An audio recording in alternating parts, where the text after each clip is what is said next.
Well, folks, another week in the books. Hasn't been a great week. Hasn't been the best week. Hasn't been the worst week. We did break our clip-on microphone, so that's just something else we got to replace moving forward. But we do have some stats to review from the week. 7 days driving, 3 states crossed. Unlike last week, we did not get the benefit of being a platinum dasher the whole time. Not because our stats dropped. It's just that we spent most of the week, Monday through Friday, in New York, where we weren't aware before going to New York that they didn't have Dasher Rewards program. And since we weren't Top Dasher last month, we ended up not having the benefit of being Top Dasher going into this month in New York. That meant no dash whenever we wanted. Everything had to be scheduled, prepped. And, of course, you can't schedule geographically that far ahead of time. So we ended up just having to wait for busy shifts in order to work with DoorDash. But it was a great lesson, great for the learning curve, great for the channel, because this is why we multi-app and multi-niche and why we keep other apps available to us, so we're not relying strictly on DoorDash for 100% of our earnings. And this gave us a great opportunity to put Uber Eats right back into the mix and see how things worked out. Now, last week we worked 6 days, 40 hours. This week we actually worked a full 7 days and 45 hours. How did things come out? Well, you can see our sloppy notes. If Baron wants to get out of the way, we got our sloppy notes. We take care every day. But in summary, the stats that we do care about: 7 days, 45 hours, 895 miles. I'm going to let that sink in for a little bit. 895 miles.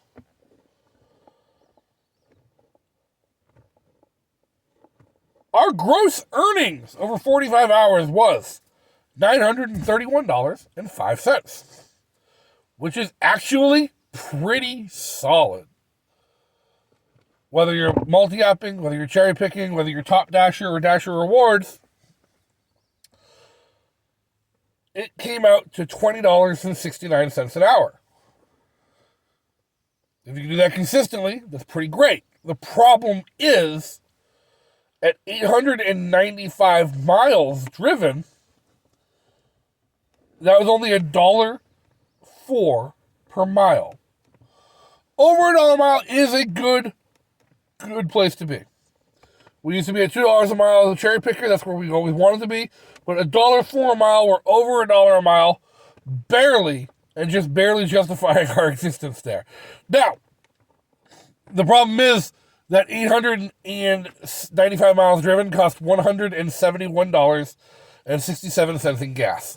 We were not efficient. We were in a mountainous area, up and down hills. We idled a lot. We had a lot of downtime. We weren't efficient with our gas, and it ended up costing us big. That dropped our earnings, our gross earnings, down to our net earnings after gas expenses of $759.38 for the week, which after 45 hours works out to $15.82 an hour.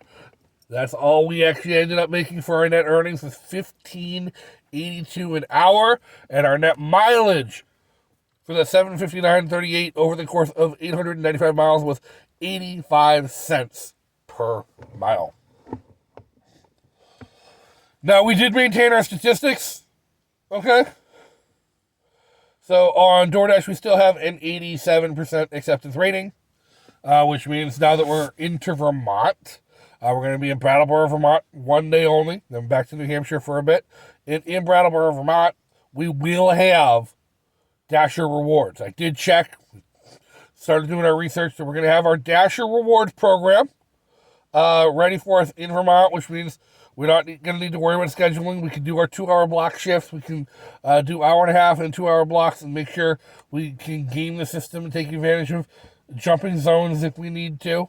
I don't think we will. I think there's only one really zone in the area. But maybe we'll cross the border into Keene, New Hampshire a little bit, back and forth. Who knows? The area is rural AF, guys. I love it. It's gorgeous. It's beautiful. I don't know that there's going to be a volume to support making money here. I don't know how we're going to make money here. But I'm looking forward to it. It's going to be fun. But just for the views alone, if nothing else.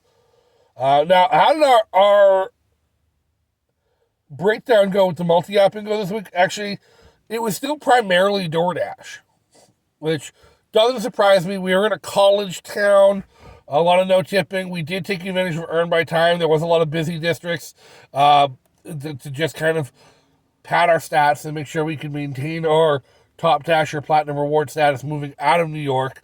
We didn't want to hurt ourselves in our acceptance rate too badly. But of the $931 we made, $274 did come from Uber Eats instead, which was a significant portion of our earnings.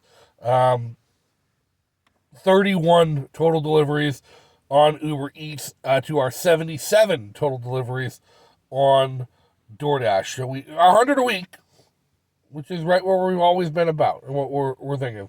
So, all in all, a decent week until you get to the mileage and the gas costs. And that's what does it in, folks. That's what does it in, and will continue to do it in for us.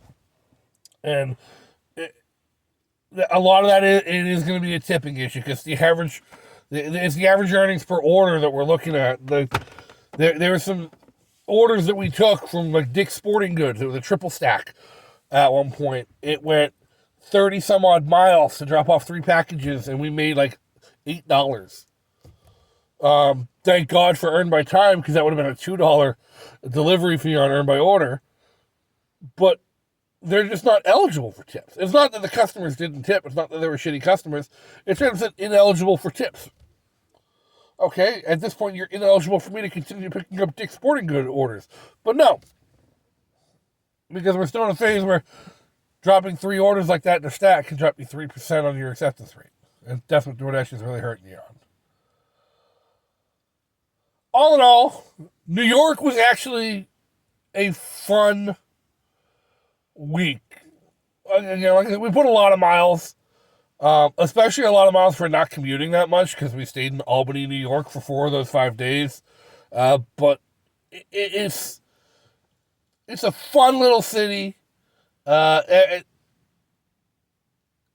little college town. The restaurants aren't condensed. They were all over the place. So there wasn't really a good place to just kind of hang out and wait for orders in your downtime. That's been some real make or break stuff for us. Like in Providence, Rhode Island, we're like, just hang out here and wait for an order.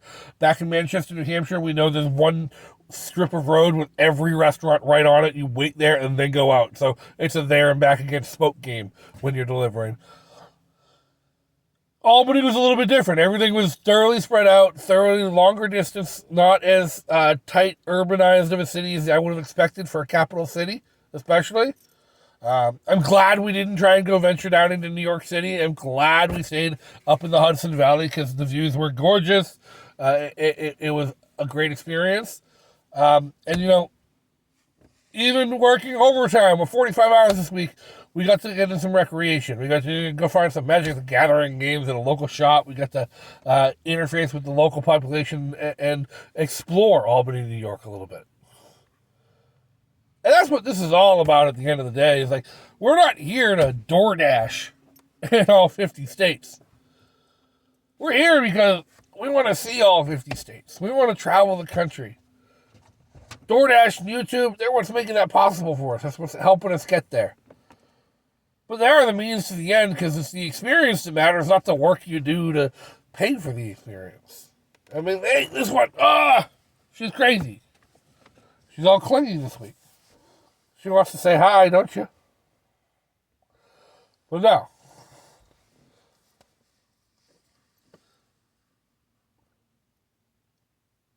But I do believe this mileage issue and this gas cost issue, these are going to be permanent recurring issues now. Especially if you're taking advantage of a lot of this Earn by Time. Because Earn by Time, it is a lifesaver if you're worried about your acceptance rate, guys. especially if you're unfamiliar with an area or don't know the zone. Earn by time can be what keeps you in the game when earn by order is not doing it for you.